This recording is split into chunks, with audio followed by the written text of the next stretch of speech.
This happened in late 2020 after things went south with my parents. I had to move out, and for a while, I was bouncing between friends' couches. That couldn't last forever, so I started browsing roommate and housing apps. Eventually, I found a listing that stood out. A man named Darren had a room available in his single-story, three-bedroom house on the edge of town. Rent was listed at $950 a month, which for the area was surprisingly low. According to the listing, Darren also lived in the house, but he noted that he was barely ever home, so the renter would usually have the place to themselves. The ad came with some very specific house rules in all caps. No parties, no drinking in the living room, no entry into the basement or attic. Seemed strict, but manageable. When I went to see the place, Darren answered the door. Right away, I picked up that he was a little off.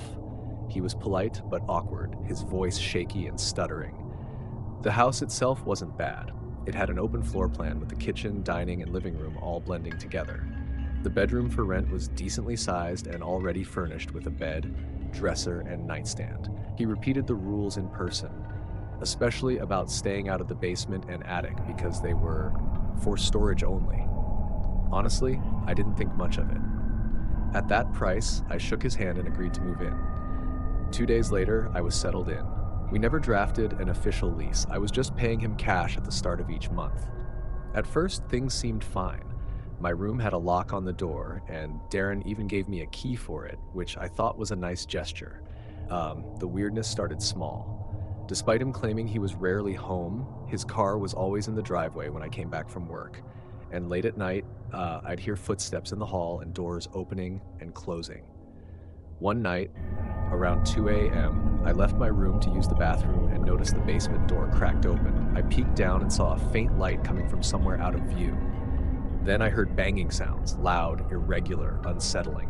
Suddenly, Darren appeared at the bottom of the stairs.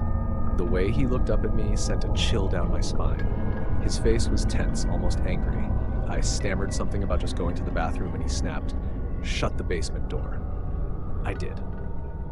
And that was the first time I really questioned what I had gotten myself into. About a week later, I came home to find my bedroom door unlocked. I always locked it before leaving. Inside, nothing seemed stolen, but it was obvious someone had been through my stuff. My clothes were shuffled around, dresser drawers pulled slightly out, closet door cracked open. I knew Darren had a spare key. When I tried to confront him, he avoided me. His car was in the driveway, but he didn't answer when I knocked. Later that evening, I finally caught him leaving the house. I asked directly if he'd been in my room. He stared at me blankly and said, "No." I pointed out that my door was unlocked and things had been moved. He told me I had the only key to my room and then rushed off, claiming he was late for something. At that point, I was already looking at new places, but curiosity got the better of me. With Darren finally gone, I decided to check the basement.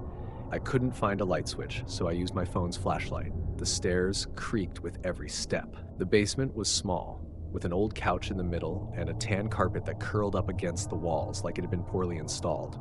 The smell down there was foul, like rotting sewage, only worse. It grew stronger as I approached a locked door in the corner.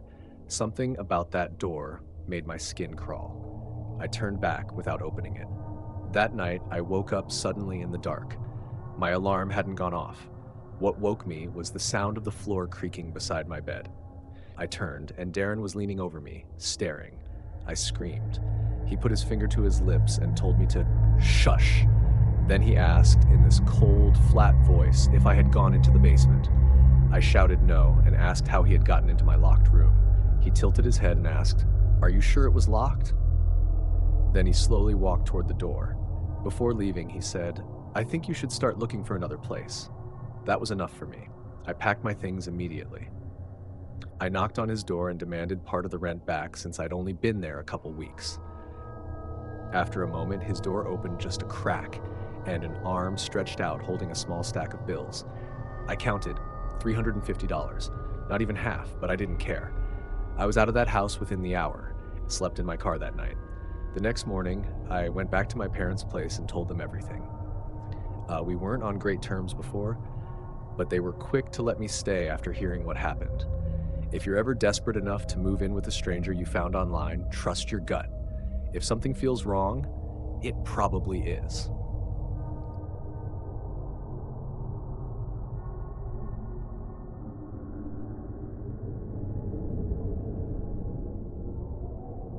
Back in 2014, when I was 24, I used Craigslist to find a roommate to help split rent at my apartment.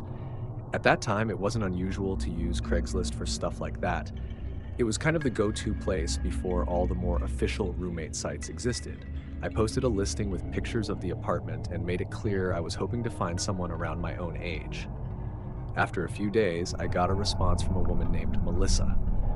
She said she was 25 and still in school while working part-time. We spoke over the phone and she seemed pretty normal, similar interests, seemed easygoing, so I invited her to come by and check out the place. When she visited, everything felt fine. Melissa liked the apartment, we agreed on rent, and within a week she was moving in. One thing did stand out though, she didn't really look her age. She was a bit taller than me and carried herself in a way that made her seem older. I brushed it off, assuming she just looked more mature than most people her age. The first few days went by without issue. We were both busy, me with work, her with classes, and her job, so we didn't spend much time together. But on the fifth night, something strange happened. I got home from work at about 9:45 p.m., and as soon as I opened the front door, I heard footsteps quickly retreat down the hall, followed by a door slamming shut. I set my bag down and looked toward the bedrooms. My door was wide open, though I was positive I had shut it before leaving that morning. Melissa's door was closed with the light on inside. I didn't like the idea of her being in my room, but when I checked around, nothing seemed touched or out of place. I told myself it was probably nothing and went on with my night. I was watching TV in bed when I noticed something unsettling. A shadow stretched across the floor under my bedroom door. Someone was standing on the other side. My stomach dropped. I called out, "Melissa?" The shadow didn't move. I called her name again, and after a few seconds, the shadow shifted and slowly walked away. Moments later, I heard her bedroom door slam shut. My heart was racing. I locked my door and stayed up a while longer, but eventually fell asleep. The next morning, I casually asked her about it while she was in the kitchen.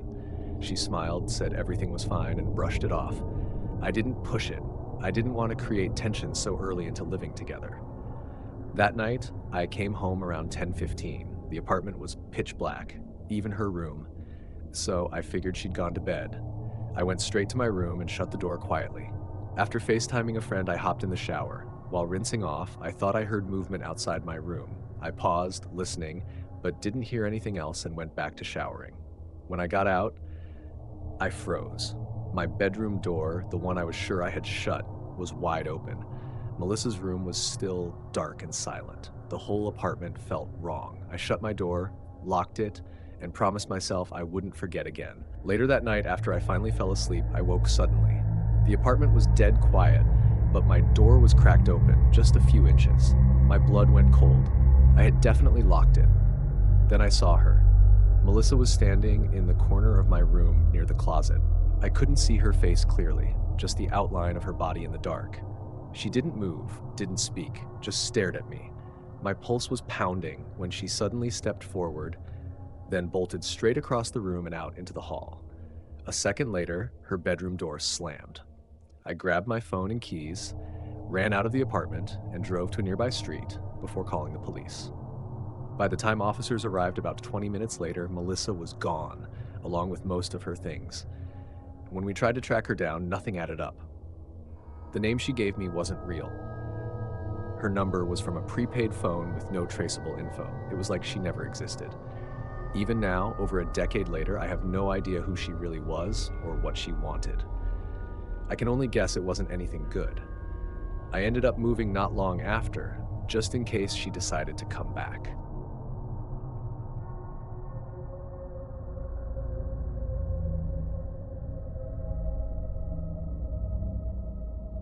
It was my freshman year at Florida State University back in 2012. I had gotten my roommate assignment a few weeks before move-in. His name was Tyler. We exchanged a couple of messages, but then, right before the semester started, I got word that Tyler had transferred to another school for family reasons.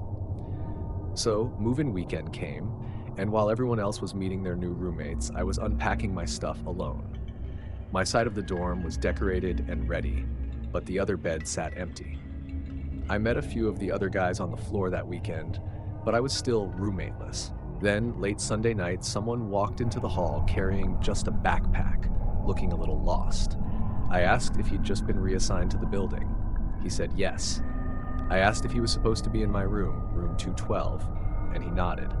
He introduced himself as Daniel, but told me to call him Dan. He had a faint Russian accent, which caught me off guard. I showed him into the room. He didn't have much, just that backpack. He tossed a thin blanket onto his bed and used the bag as a pillow. Since it was already close to 10, and we both had class the next morning, we sat and talked for a while. He had a really deep voice and kind of a strange energy, but I tried not to judge. Eventually, he lay back on the bare mattress. I offered him one of my extra pillows, which he accepted, and then I went to bed myself. Sometime in the middle of the night, I woke up suddenly. The room was pitch dark and completely silent. So silent, I couldn't even hear Dan breathing. Confused, I rolled over and came face to face with a tall figure standing right beside my bed. I let out a yell before realizing it was him. Dan muttered a quick apology, saying he was on his way to the bathroom. My chest was pounding. I couldn't even process why he would be standing over me like that, instead of just going straight to the bathroom. He apologized again and went back to bed. I stayed awake the rest of the night, lying with my back to him. The next morning, I got ready for class, while he stayed in bed, pretending to sleep. As I was packing my things, I had the uneasy sense that my bag had been gone through. I quietly slipped my laptop and a few valuables into my backpack before heading out. During class, I filed a room change request with housing, explaining that my roommate was making me uncomfortable. That afternoon, when I came back, the dorm door was propped open with a stopper, and Dan had a large duffel bag sitting on his bed. I assumed he was unpacking, but instead, he shoved it under the frame and sat there staring at me. His expression was flat, almost empty. I tried to act normal, scrolling on my laptop, but the weird tension in the room was getting unbearable. Eventually, I went to the dining hall, hoping he'd be gone when I came back. But no, he was still there, lying in bed on his phone, occasionally glancing at me. That night, after lights out, I noticed him propped against the wall, angled toward me with his phone's glow lighting his face. My stomach knotted. I checked my email, hoping for a housing reply. There was one, but it wasn't what I expected. The email said my replacement roommate hadn't been assigned yet. According to housing records, no one should be in that room with me at all. I looked across the room. Dan's eyes were on me. I didn't ask questions. I quietly packed my belongings into my backpack and duffel, trying not to break eye contact. He didn't say a word. He just watched. Without speaking, I left the room and went straight to a safe spot in the student center, where I called campus police.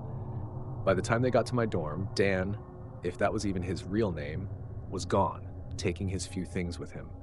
Later, I discovered he'd stolen a couple of my shirts, my phone charger, and some snacks I had stashed in the closet.